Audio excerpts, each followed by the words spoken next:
Oppenheimer was released both digitally and on Blu-ray and DVD last week, and now I finally got a chance to watch it. And it is a Christopher Nolan film that was released over the summer, and it is about Robert J. Oppenheimer, who is the father of the atomic bomb, and the film chronicles his life from him constructing the atomic bomb to them testing the bomb and setting the bomb off in other countries, and the consequences and repercussions of him creating it and what that means for the rest of the world and what that did to him mentally. Now, the reason I skipped out on this film over the summer during the whole Barbenheimer craze is because, one, the runtime. I'm sorry, but I really just didn't feel like going to the theater to watch a 3-hour drama about the atomic bomb and the person that made it. But then again, I sat through all 3.5 hours of Killers of the Flower Moon, so what do I know? And even though I think Christopher Nolan is one of the best working modern filmmakers of today, I can't say I've been a fan of all his stuff since The Dark Knight Rises. And plus, I think Christopher Nolan, as much as I like him,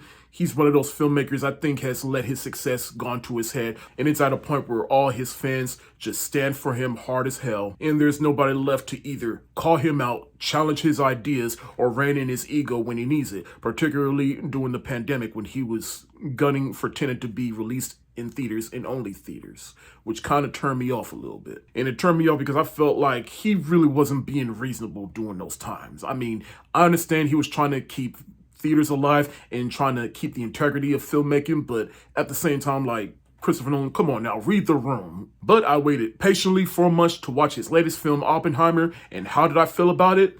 I liked it, but didn't love it, and here are the reasons why. I felt the same way I felt about last weekend's The Hunger Games, The Ballad of Songbirds and Snake. I felt like the first 2 acts were pretty strong and engaging, but then the third act is where I started checking out. It really is because this film was constructed in a way that I didn't expect. I really thought the first 2 acts of this movie was basically just going to be nothing but a bunch of science and talking and constructing and press conferences, and then the third act is finally the lead up to them testing the bomb out and then bombing other countries and what J. Oppenheimer did with that. But no, what really happened is the first 2 acts is basically him discovering nuclear fission, and one thing to lead to another, and he finally made the atomic bomb and tested, and then they set the bomb off in other countries, and then him just mentally dealing with the consequences and repercussions of that. In the third act, I just felt just wasn't the strongest point of the movie, because after they tested the bomb and the bomb went off in other countries, it's basically just all about him. And I understand that's basically what the film is about. It's not just about the bomb, it's about the man behind it and what that did to him, and him realizing, like, what have I done? The world is just a more dangerous place because of this invention that I created, which could be interesting, but I feel like Christopher Nolan, I just really feel like there was much to be desired during that third act. But the first 2 acts, I was hooked, I was engaged. I learned just a little bit more about nuclear fission than I did back in school. And I can definitely say Christopher Nolan, he definitely put his filmmaking foot into making this film. Like, everything he's made throughout his career has definitely led up to this. Like, he took everything he learned and made a compelling, complex drama about J. Oppenheimer. And the effects in this movie is all practical. Like, that is really Christopher Nolan recreating the bomb. But I also gotta say, them sending the bomb off just was a little underwhelming. Now, granted, there's only so much you can do. I mean, he's sending off a nuclear bomb after all. But at the same time, it's like, don't hype it up to be like this huge, great spectacle. And then when you see it, it's just like, huh, okay, well, that was cool. Next. Now, and the performances in this film definitely hold this film together, particularly from Cillian Murphy and Robert Downey Jr., and especially Cillian Murphy, which I think is probably his best role to date.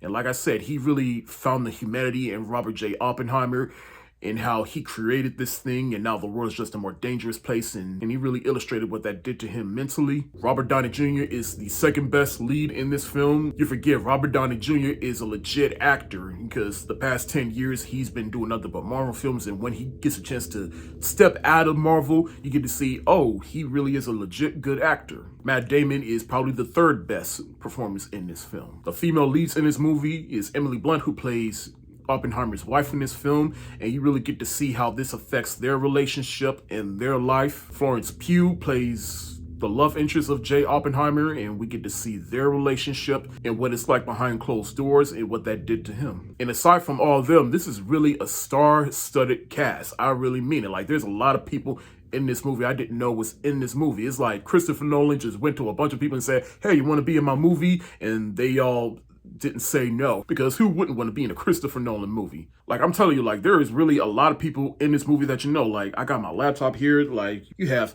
Josh Hartnett, Casey Affleck, Rami Malek, Kenneth Branagh, Benny Safdie, Jason Clarke, James Darcy, David Malin, Polka Dot Man from The Suicide Squad. I'm sorry, I just can't pronounce his name. Dane DeHaan, Alden Ehrenreich, Matthew Modine, Alex Wolff, Josh Peck, Jack Quaid, Gary Oldman, President Fitz from Scandal himself, Tony Goodwin, and they got Tom Conti playing Albert Einstein in this movie. But look, in the end, like I said, I liked this movie but didn't love it. But then again, I haven't loved any Christopher Nolan movie since The Dark Knight Rises. But I still think that this is a solid entry in Christopher Nolan's filmography, and I still think he made the hell out of this movie, and I do recommend that you see it. But as far as the whole Barbenheimer experience, I prefer Barbie over this movie. But then again, Barbie is just the more crowd-pleasing film, and Oppenheimer, that was more so for film lovers, which I do appreciate, but I'm sorry, I just gravitated more to Barbie than I did this film.